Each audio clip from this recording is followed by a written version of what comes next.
¿Utilizamos los palos o no utilizamos los palos? Este es el dilema, esta es la duda que todos tenemos cuando estamos haciendo una vertical o cuando estamos en carreras de ultra largas donde sabemos que hay subidas con pendientes pronunciadas pero no sabemos si llevarlos, si no llevarlos, si va a ser un lastre, si no va a ser un lastre, etc.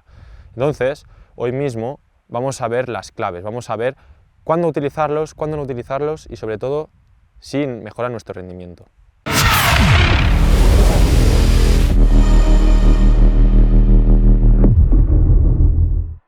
Siguiendo también con la teoría de Nicola Giovanelli, se ha visto que los palos en pendientes muy pronunciadas por encima de los 16 grados, alrededor de unos 20 grados, puede tener sentido utilizar palos, ya que, como hemos dicho, la energía de los tendones se ve reducida a medida que nosotros subimos y la pendiente aumenta. Dicho esto, se ha visto que en pendientes al revés, menos pronunciadas, del 10 grados, 8 grados, por debajo de los 15, se ha visto que la utilización de los palos se ve peor, porque ¿qué pasa? Que el coste energético se ve aumentado, es decir, si nosotros vemos, y aquí os vamos a dejar una imagen haciendo el famoso Nordic Walking, cuando nosotros vamos andando con bastones, se ve el coste energético aumentado, entonces no tiene mucho sentido, ya que la energía va a ser mayor, entonces va a ser un lastre y va a ser peor, básicamente. También tenemos que entender que la biomecánica del movimiento se va a ver influenciada y se va a ver cambiada. ¿Por qué? Porque la utilización de los palos hará que, por ejemplo, nosotros el paso, la zancada, aumente y por esto la musculatura implicada de los cuádriceps será mucho mayor que la musculatura posterior, como podría ser del gastrocnemio o del sóleo. Entonces, la pregunta del millón, ¿es más económico, es más eficiente utilizar los palos? Pues no, la respuesta es que no lo sabemos tampoco, porque se ha visto en los estudios de Nicola Giovanelli, donde podemos deducir, ahora podemos deducir, no podemos afirmar que es más energéticamente mejor, ya que la utilización de los palos, los estudios no han medido ni la musculatura implicada de los brazos, de la impulsión, y aparte tampoco han hecho una electromiografía de la musculatura implicada. Entonces, no podemos decir que sí, que es más energético, al contrario, yo diría que no, que es menos energético, ya que estás utilizando más musculatura y por esto más oxígeno. Pero ¿qué pasa? Que, como decimos ahora, los palos sí que pueden tener sentido utilizarlos en mucha pendiente.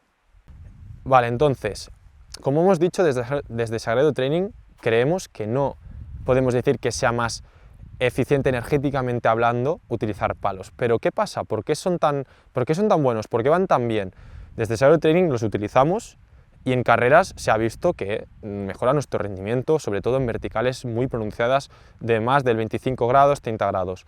¿Por qué? Se ha visto que la distribución de las fuerzas se ve mejorada en deportes totalmente concéntricos, como podría ser una subida de trail de 30-40 minutos, o incluso también en carreras de ultra donde hay muchas subidas y bajadas, y entonces la parte de la subida tiene mucha importancia en el rendimiento. Entonces se ha visto que la distribución de las extremidades superiores e inferiores se ve mejorada, ya que la utilización de los bastones hará que la musculatura implicada de las piernas no se ve tan fatigada de forma subjetiva, porque lo digo así, ya que, como hemos dicho antes, no se puede, aún faltan estudios y falta saberlo 100% si es más eficiente. Pero ¿qué pasa? Que nosotros, de la forma subjetiva, nos mejorará, ¿vale?, para mejorar más potencia y a la vez ser mejores en subidas muy pronunciadas.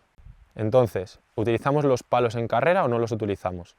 ¿Tenemos la técnica adecuada en los entrenamientos para que después en la carrera no sea un lastre? ¿O al contrario, somos suficientemente eficientes con el gesto del bastón para después en carrera que no sea lo que digo, ¿no?, lo que sea peor?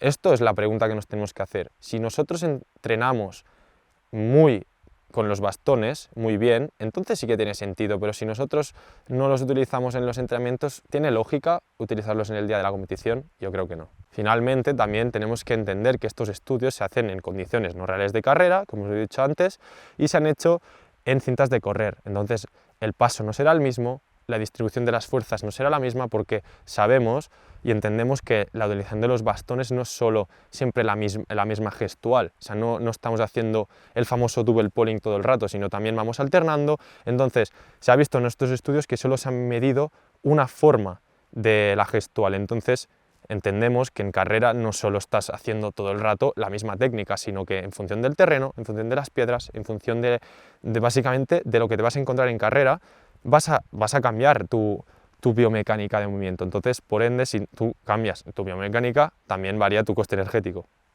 En conclusión, la utilización de los bastones, igual que el andar o correr en subida, básicamente se hará en función de nuestra técnica y en función de nuestra biomecánica del movimiento. Es decir, si nosotros somos gente, en mi experiencia, que vienes del esquí de montaña, del esquí de fondo y tienes la gestual perfecta del paso, del movimiento, que seas eficiente, tiene sentido utilizar los bastones. Al contrario, si vienes más del atletismo, gente que casi nunca utiliza los bastones, yo personalmente no los utilizaría.